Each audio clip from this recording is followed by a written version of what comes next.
Hey everyone, I'm going to keep working on this drawing of the Holy Family. I'm going to try to really solidify what's going on the canvas here.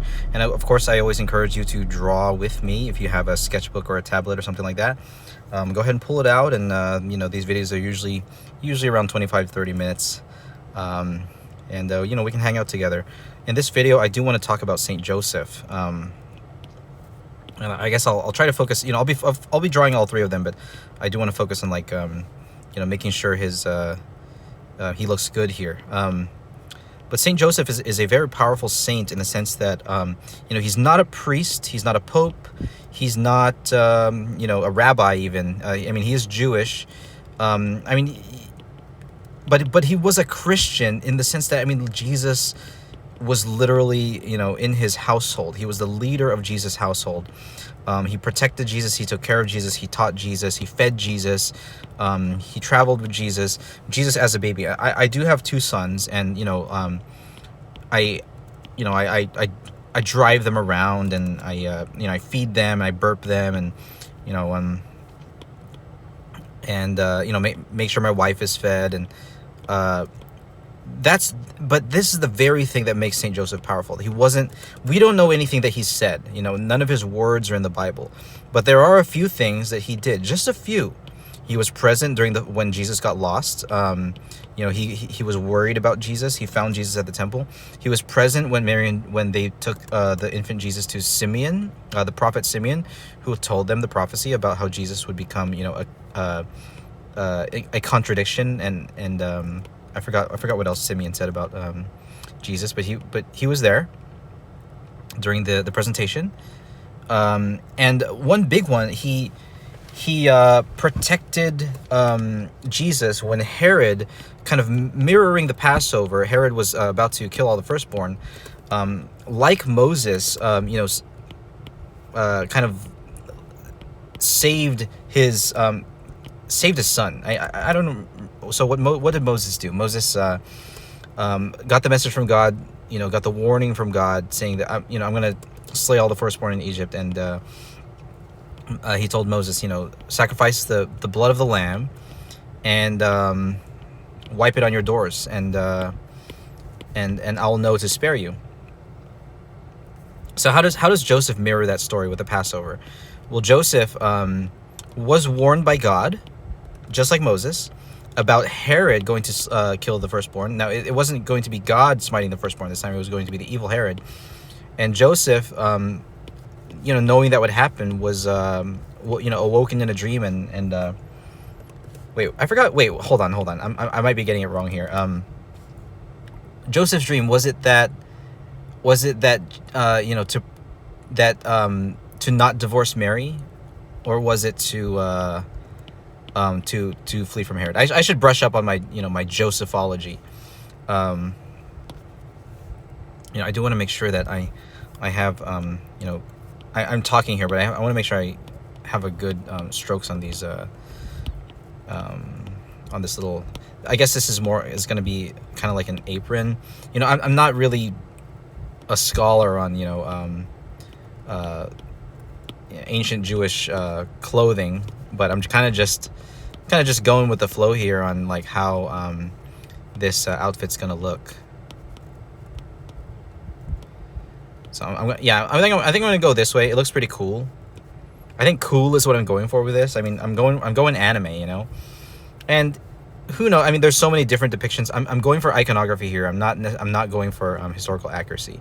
I do have that other piece that I showed you guys before, where this one's more down to earth. It's Joseph and Mary kind of teaching Jesus how to walk.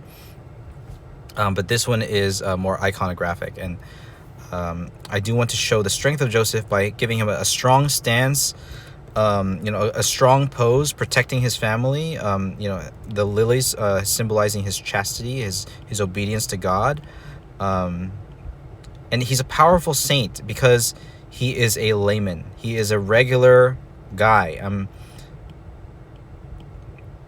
In the sense that, he's not, I don't want to say he's the average guy, in the sense that I'm sure he carried great virtue.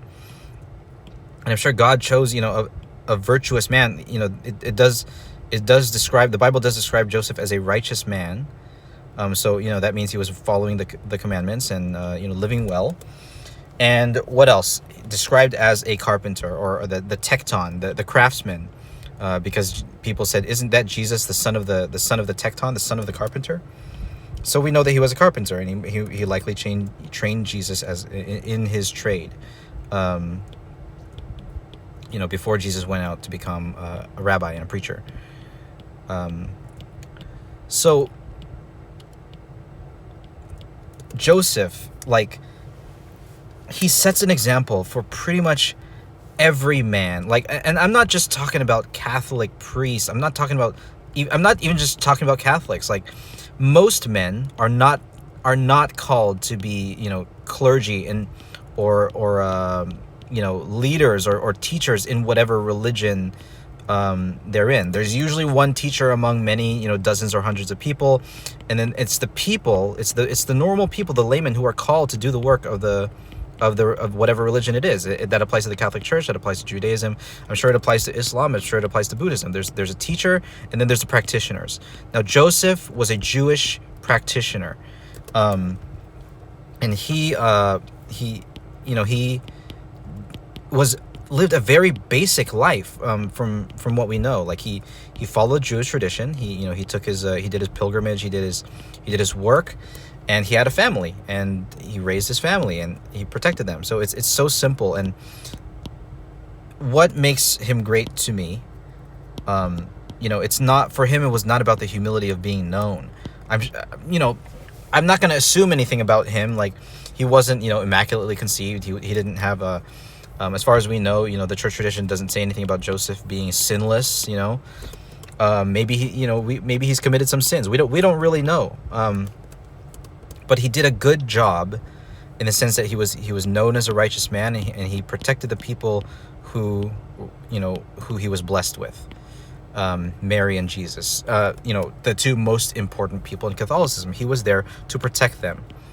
A family man, a dad, a husband, simple, that most people are called to do. Most guys are called to do this. As far as I know, maybe there will come a day when, maybe God will, like, urge, all young Catholics to become priests and become celibate. And I don't know.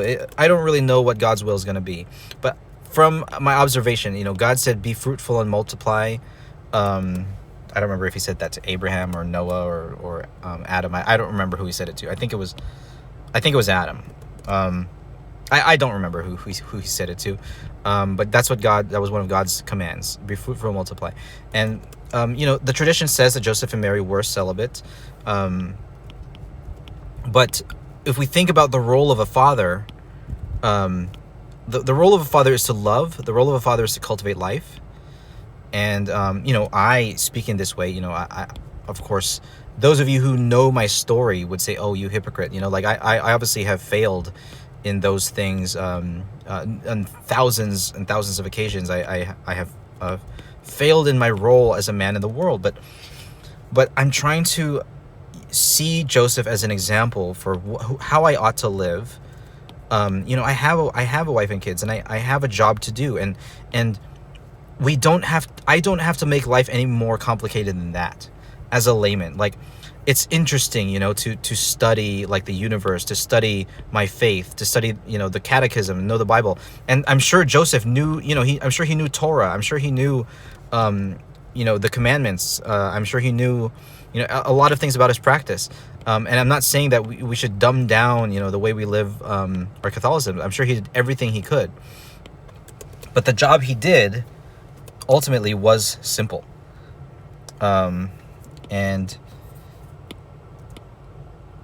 Well, I say that because we don't know too much about his life. I'm sure there were the complexities of his life that we don't know about. But as far as our religion is concerned, there are the complexities of a layman's daily life. Relationships, money, finances, taking care of your home, making sure you have enough to eat, making sure your family's safe. So there we have Joseph, and just for me, a great and powerful role model. And about a year ago, I read a book called The Consecration of Saint Joseph by Father Joseph Calloway. It became very popular. among Catholics, following Saint Louis de Montfort's 33 Days to Morning Glory, which was about consecration to Mary, and asking for Saint Joseph's intercession is considered a very powerful thing to do as a Catholic. And for those of you who have questions about Catholics and praying to the saints, I could talk about that. This is not really the video for it. I'm not an evangelizer per se. I ought to evangelize with my life, but I'm not like an apologist. I'm not really a strong theologian. I can only speak basically about intercession to this to the saints, intercession of the saints. But I do, and I have prayed asking for the help of Saint Joseph every day. It didn't start every day, but nowadays it's every day. Just asking for his help. He is primarily the main saint that I will pray for help from. The saints being alive with God. And certainly close to Jesus. If we imagine Saint Joseph interceding for us in heaven, we would imagine that let's say, kind of just imagining what heaven might be like. Let's say Joseph is up there, and Joseph, telling Christ in heaven, as we know that Christ being God already knows everything, but we still understand that Christ, in the incarnation, he became human, and we believe in the resurrection of the body. So maybe they would have, bodies in heaven or of some kind. I don't know. I don't know how it works. I'm just guessing. But if I were to imagine a scenario in heaven with Joseph and Mary and Jesus in some kind of household in heaven, and Joseph said, these people have asked me for prayers for this and that, for these particular things, how would Jesus react to that? Jesus would be like, okay, Dad, okay, no, that connotation was wrong. Not sarcastically. He would be like, okay, Dad, okay, I hear you. I'll check this out. And who else could he say that to? I mean, he could say, okay, Mom, and that's why we consider them to be powerful intercessors. So I'm gonna get I'm starting to draw Mary here now, and I really am enjoying this HB pencil brush. So I'm gonna have Mary's other arm here on Jesus' shoulder.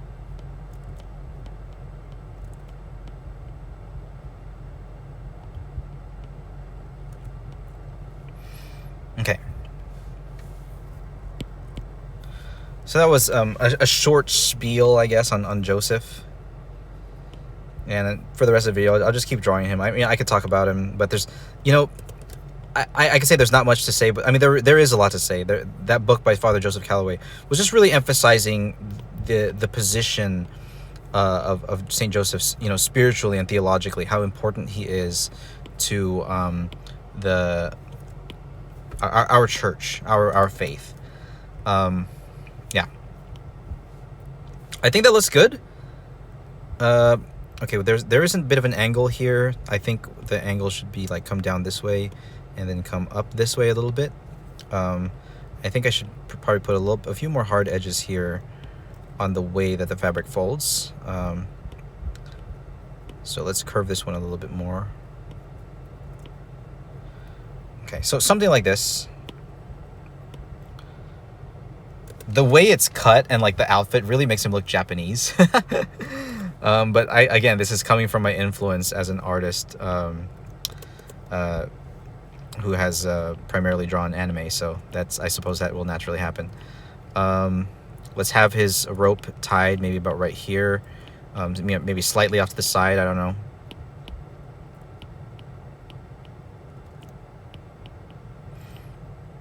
Tied, normally, with his rope.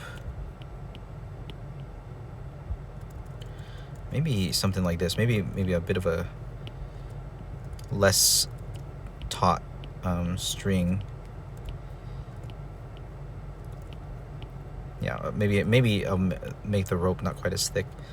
It doesn't have to be a heavy duty rope, or maybe it could be. I don't know. Again, this is iconographic. I'm not looking for hyper realism here.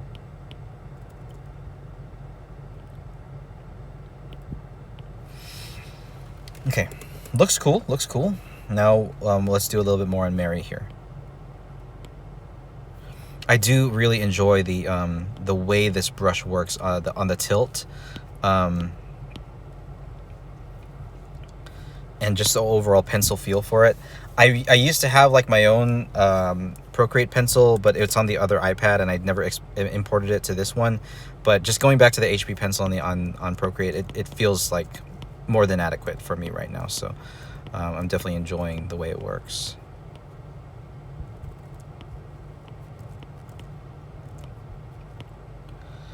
Okay. So this is nice. This is nice. You know what? Let's solidify their feet. Now, I don't know if I'm done with this sketch. I think I should just solidify the hands and feet, but I think after that, I can kind of just improvise and kind of maybe go to the next layer here. And I've been talking about AFK Journey and that art style, but I think I'm gonna really try not to make the line art too. I don't want it to be constraining. Rather, I want the separations of color and shape to sort of define this. And I think I'm gonna have to like really pay attention to my approach to these things as I get there. But yeah, let's solidify the hands.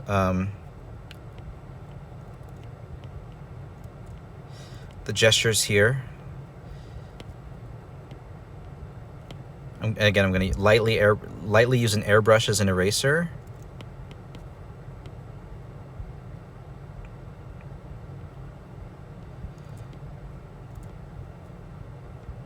Trying to have a really delicate hand pose here.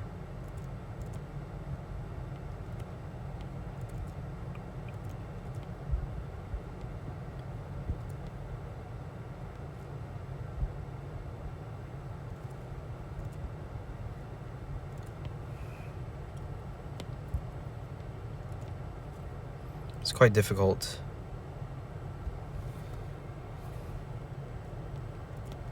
Just want to get the general shape, I guess. Yeah, there we go. Something like this. Maybe extend the fingers a little bit more. Yeah, something like that.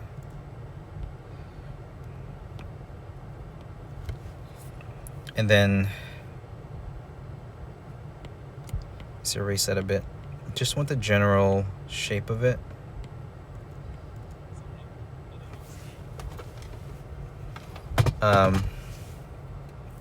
Okay, so we have a sash here, under that, and then have this one come down. Yeah, this is quite nice. And then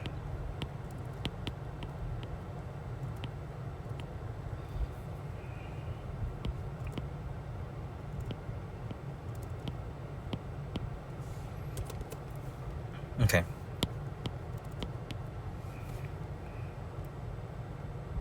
So we're gonna do halos. This is iconographic, right? So I think we'll do halos. So I'll just keep it simple, just kind of drew a circle here. Circle here. Circle here.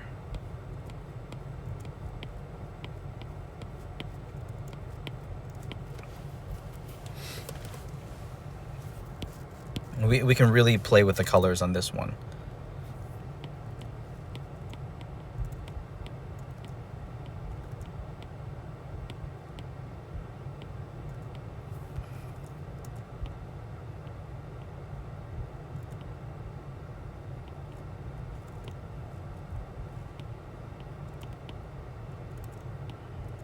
Okay.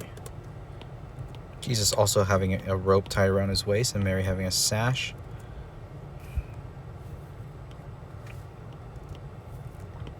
Yeah, I like how this is turning out, for sure.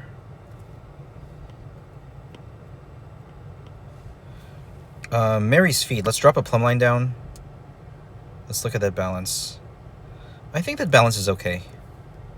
She looks like she's slightly leaning. So I think I need to move this foot so that it might be a little bit more balanced. Maybe to about right there. Yes, there we go. Okay, I think here's I don't really know how to approach this next. There's some ways to do this. I'm almost interested in doing like a color pencil type deal with just using the HB pencil. That might be fun. But no, let's push a little bit. Let's go to another layer. And as I've been intending to do now, I might lose some of the information, the cool shading that I did on Joseph's cloak there, but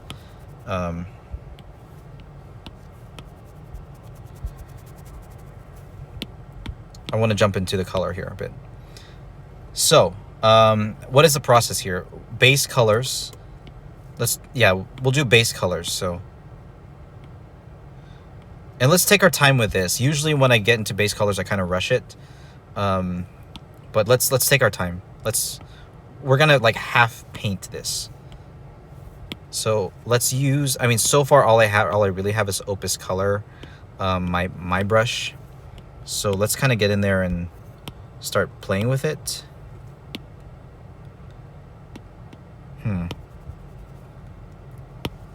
It's so strong. Okay, so let's soften this a little bit. So brown, brown and green is what we want for Joseph. Let's find the right colors here.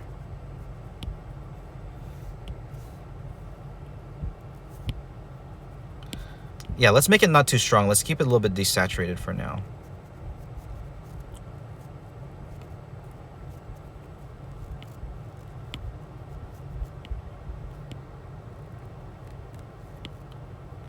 Okay.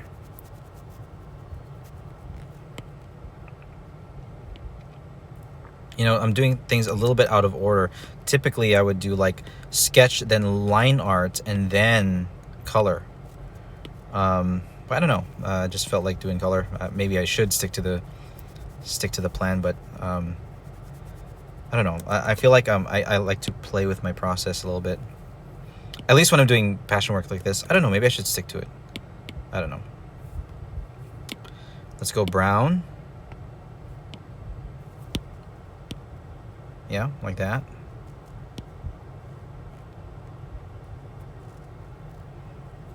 We're going for shape. We're going for silhouette.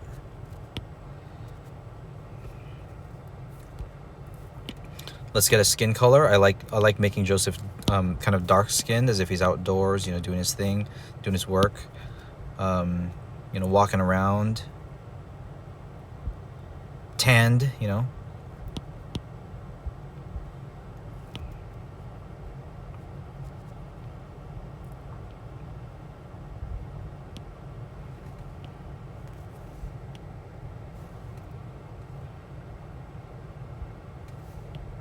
Okay, let's get the same color down here on his feet. And then let's grab this color, bring it down here to his, I don't know, I still don't know if tunic is the right word.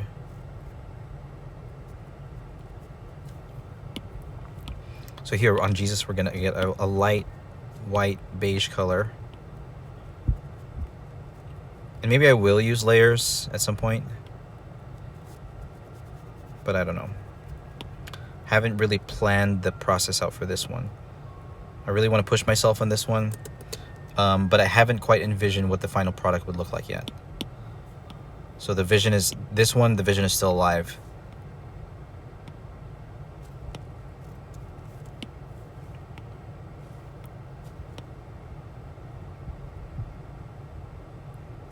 Okay. Like, again, I like having a darker skin for the Holy Family.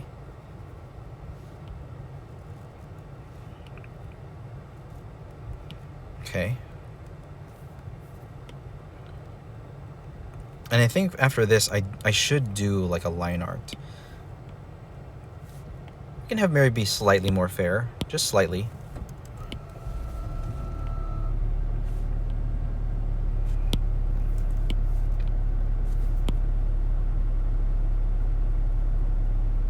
Starting with the skin color here.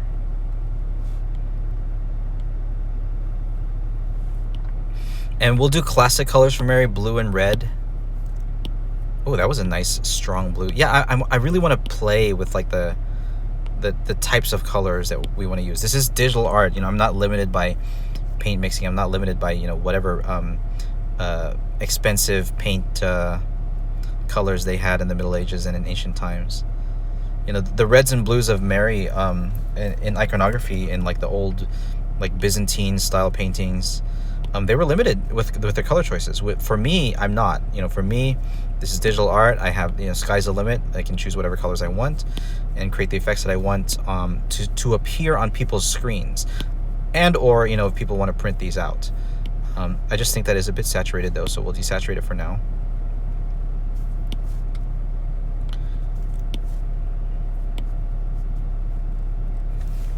Okay.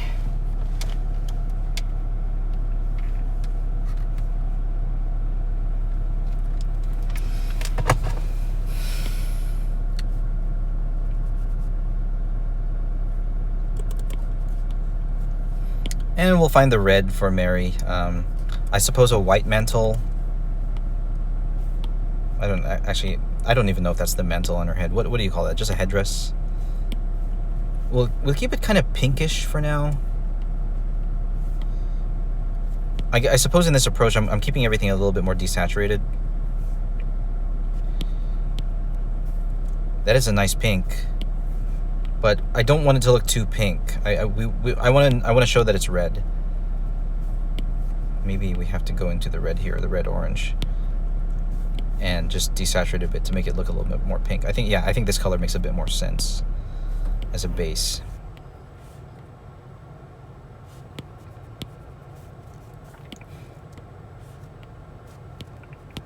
Kind of a salmon color just for now.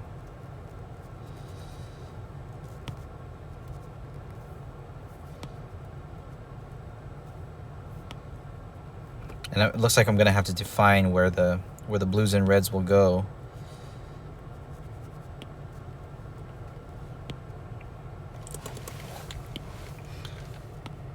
And maybe just like an off-white blue for this. Off gray.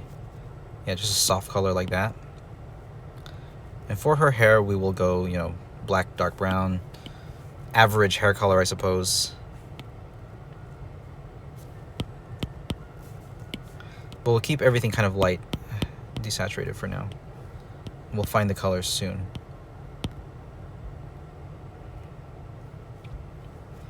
Let's do a slightly darker color, maybe a little bit more on the tan side for Joseph here.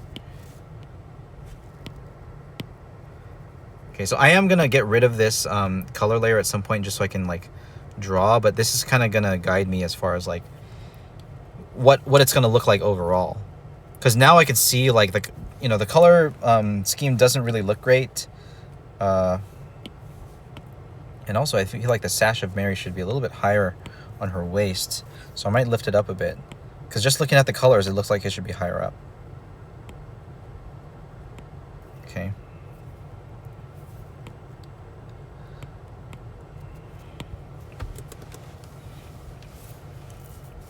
Okay.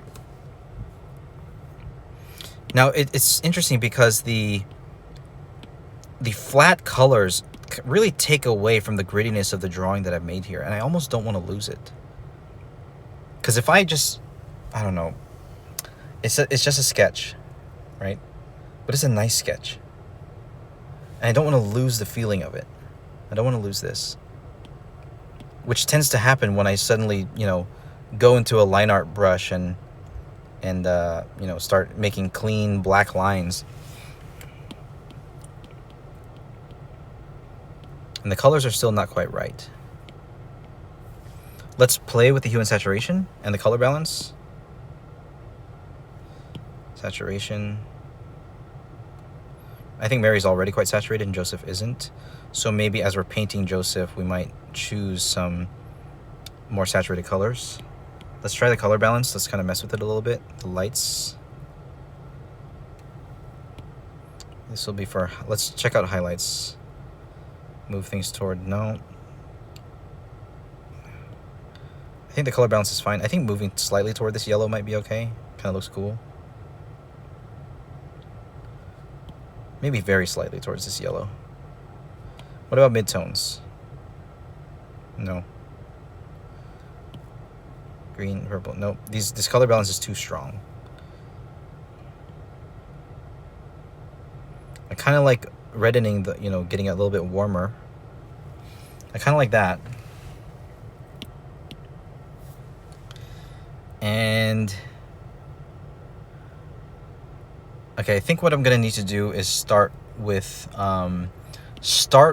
the 2 value, you know, shading. So I think we will continue in the line art layer, or the pencil layer, the sketch layer, with the HB pencil, using this color that I put in. I'll just name this layer pencil, just so I don't lose track.